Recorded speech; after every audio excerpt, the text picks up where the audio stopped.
Hi guys. Hey. All right. So this is going to be a today's topic video, and this is going to be for the 4th of October. And this week's winner, by the way, of the free storytelling is Tanayan Scheller.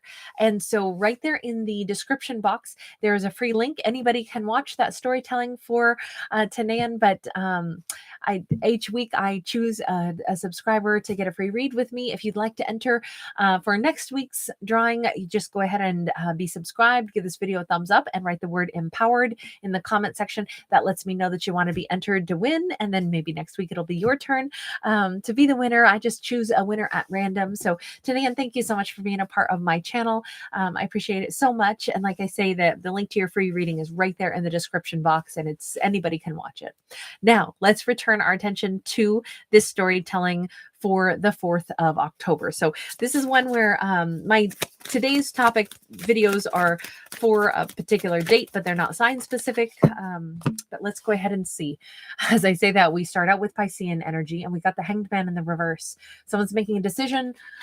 Our character obviously is making a decision on a particular day, which happens to be the 4th of October. That could be significant for this character. It could be an emotional decision. Could have something to do with a character who needs to, well, it's a fast decision.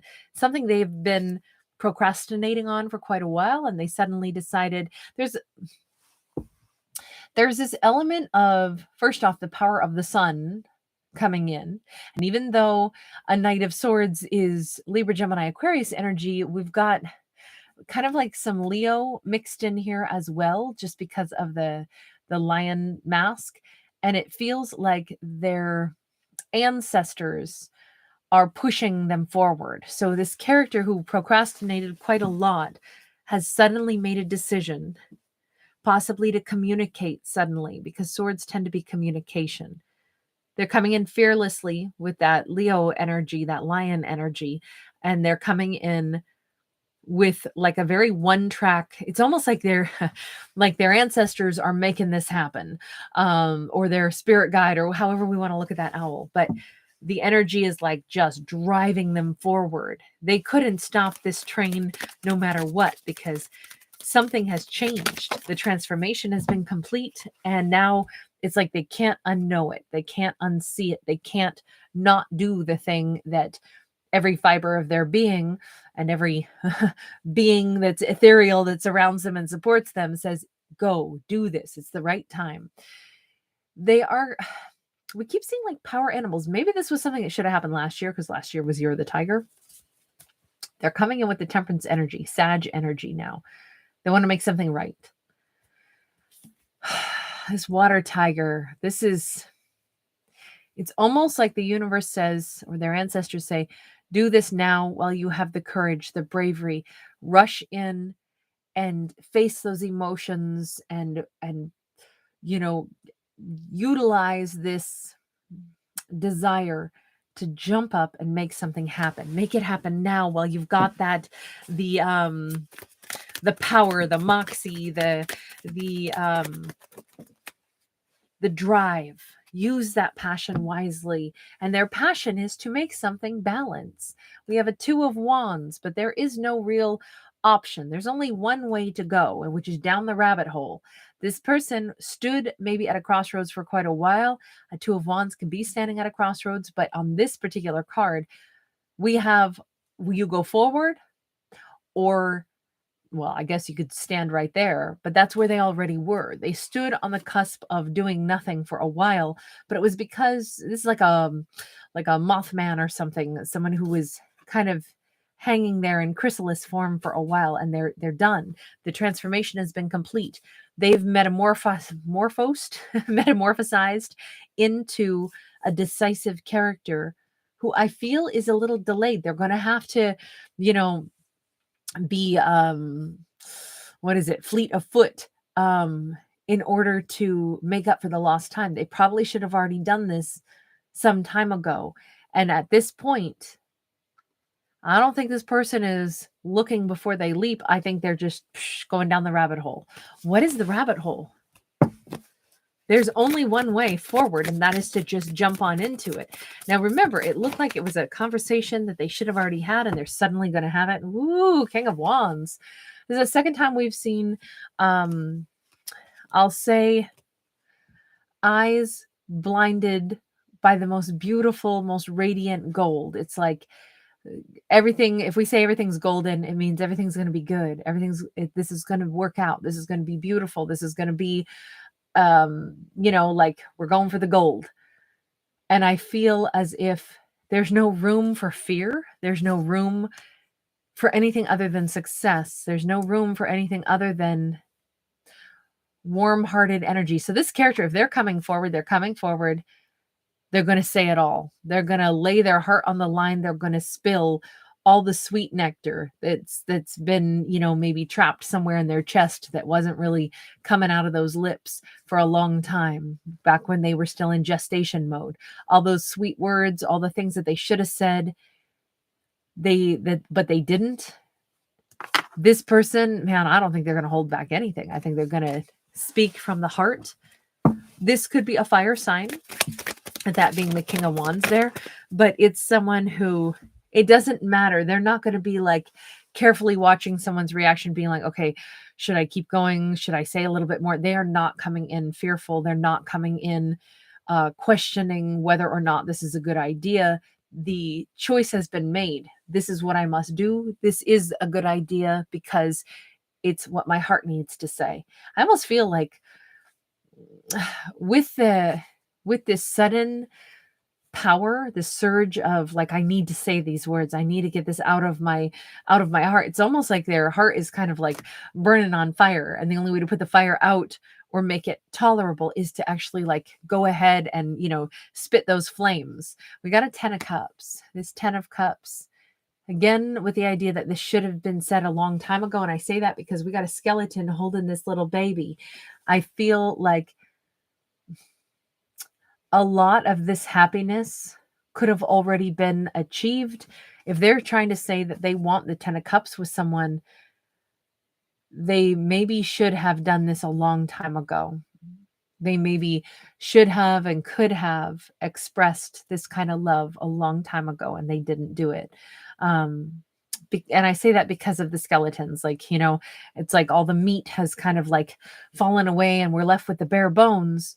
But it also, to me, always shows that passage of time. Regardless, though, they're pouring their heart into the words that they should have said a long time ago. How happy this person made them, how much they wanted to build something. Why did they not before? 7 of discs in the reverse. They didn't feel like maybe they were able to have something long term. Maybe they didn't think they could even view anything in the long term. What does that mean? They certainly didn't invest in the long term. We got King of Discs sideways. So King of Pentacles sideways. Definitely this person did not think that they had staying power at the time. They did not think that they had long-term stability. So the idea of saying that they wanted a 10 of cups with somebody, like, yeah, when I'm so far away. Maybe this person was like, to have a 10 of cups with anyone, that would mean I'm going to give it my all. You're going to give it your all. Well, how am I going to even how am I going to date someone when I don't have a place to live? I don't have a license. I don't have a job right now. How am I supposed to pursue that and say, hey, I want to have the 10 of cups with you? This character. And the only reason I suggest that is because they're saying they didn't have any ability to talk about long-term anything. Maybe their life was very transitional. They certainly didn't have a sense of stability here. They thought they might later on, but they didn't have it at that point in time. So I feel like this person didn't make an offer because they didn't think that they had anything to offer. Certainly not a long-term offer. Not when nothing in their life was long-term. Everything was either they were in a transitional phase of their life, or they had gone through like a tremendous loss and they had to do a ton of rebuilding. We've got a 9 of Wands sideways. And again, with that tiger, this character, like, they might have been ferociously fighting to put their life back together, but I don't think they wanted to show their ugly. Look at this tiger. This tiger is like, man, they're in a place of like, when a wild animal is defending themselves or feeling desperate or something, do they have a ferocious, like a little tiny house cat can become like this, like a 2 pound, like dangerous, grizzly bear if they feel cornered or something, right? I feel as if they didn't think it was going to be a pretty sight or getting their life organized because they're going to have to fight for stuff really hard. And I think this character didn't want someone to see their ugly. They didn't want somebody to see their desperation, how hard they were going to have to fight. Maybe this is somebody who's like, I'm going to have to go take any job I can get just to try to start getting my debt under control, try to do this, try to do that. I don't want someone to see like just how hard I'm going to have to struggle. I'm not saying that I agree with that, that someone didn't want another person to see their struggles. But with the Four of Wands, then we have this Wheel of Fortune. In their mind, this was the only way to handle it. They wanted to have like a fertile life so that they could really grow this connection the way they wanted to, and that it wasn't the right time. It simply was not the right time. Were they correct in all of those thoughts? I'm asking this, which is probably not really a very fair question, but I'm going to weigh in with the deck that I call my universe deck. Were they correct in handling it this way? The universe is like, there's no correct or incorrect. This is how they are. This is who they were. They felt defensive. Is that a good time to approach? Okay. If anyone who's ever like dealt with animals, or maybe anyone, when they're super defensive, they're already feeling like their hackles are raised. Is that a good time to force yourself into their personal sphere? Like, probably not. They gave off all the signals. Leave me alone. I have to do this myself. Then leave them alone. Like that's what the universe says about this person. Like, don't insist on trying to pet a cat or a dog that does not want to be pet, that feels threatened or something. Leave them the heck alone. Let them come to you. Otherwise, it's just going to freak them out more to keep coming in on their personal space and make them feel like, get away from me. And so it's kind of like, that's a good answer, right? Because I asked an unfair question, really, which is like, universe, did they do good or bad? And the universe is like, screw you, Kate. Think about the poor person. If they didn't want to be approached, leave them the heck alone. Have some respect. I get that. I totally get that. It was good. That was a good, like clap back at Kate for my bad question, wasn't it? Princess of Swords in the reverse, Death card upright. It really was none of this character's business. If this person didn't want to come forward yet, leave them the heck alone. Quit trying to figure them out. Quit trying to ask questions. Let it be done. They're not approaching. They don't want to be approached. They're not pursuing something. That's it. That's enough. They don't have to explain themselves. Nobody owes anybody an explanation. Let it go. There's no reason for a character to think that they get to demand that this person has to answer. They have to come forward. They have to make an offer. Do not. So quit trying to figure it out and just let it be over. So it's nice because that was, sometimes I get so schooled in my own stories, right? Which I always think is so great, because it's like, that's what I want my stories to be. It's something that, it forces me to have to do these mental gymnastics to follow the story and be like faced with other ideas and things that, I don't know, it puts new perspectives out there, for me as a storyteller too, right? I guess I like to get schooled sometimes. Well, I like different thoughts. I like the challenge of seeing it differently. This character, they weren't the ones who needed the lesson. It was whomever they are approaching now that the universe is really giving the bigger perspective to, which is they weren't ready for anything. That's why they didn't approach. They did exactly what they needed to for themselves. They weren't ready to approach, so they didn't. What they needed was space. So the person that they now are approaching, what about them? What about this individual that they now are approaching with this offer of love, with this Four of Wands, with this, I want to be with you energy? Let's go to them. Page of Coins. They've kind of been over here. You notice they've got shades on. I think that they really did let this person go. Let them do what they need to do. They didn't come toward me.